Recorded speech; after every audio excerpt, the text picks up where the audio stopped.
দেশের বাড়িতে ইফতারের কত প্রস্তুতি। বাজার থেকে আলুর চপ, বেগুনি, পেঁয়াজি, জিলাপি, সালাদ আইটেম, টমেটো, শসা, আবার বাড়িতে সোনা বুট, আরো কত কিছু। আল্লাহ আমগরে প্রবাসী বানাইছে, আমাদের নসিবটাই কেমন জানি। না আছে ইফতারের প্রস্তুতি, না আছে ফ্যামিলির মানুষ।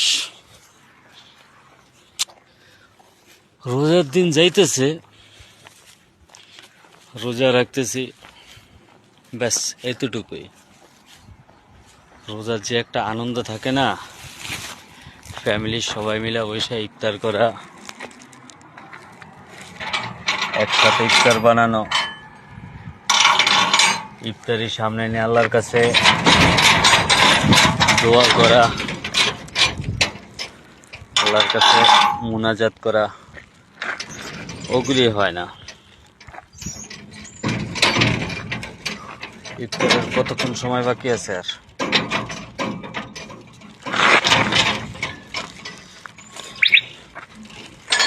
ইফতারের বাকি আছে আর 2 মিনিট। অথচ ওই যে হাইটে ওইখানে যাওয়া লাগে ইফতারি করার জন্য, তাও নিজের কাজের জন্য নিজে ইফতারি তৈরি করতে পারি না।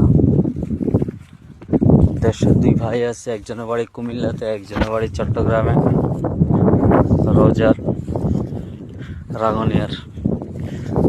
তো ওনারা বিল্ডিং কনস্ট্রাকশনে কাজ করে। 3টা বাজে চলে আসছে, এখন ইফতারি রেডি করলো, আমি যাচ্ছি খাবো।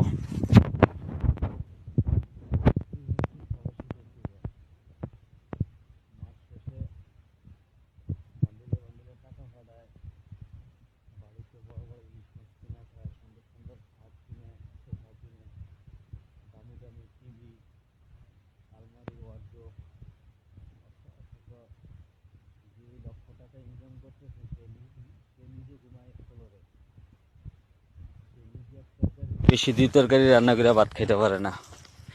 বাড়িতে ভর্তা সহ 5-6 আইটেম দিয়ে ভাত খায় তাদের ফ্যামিলি।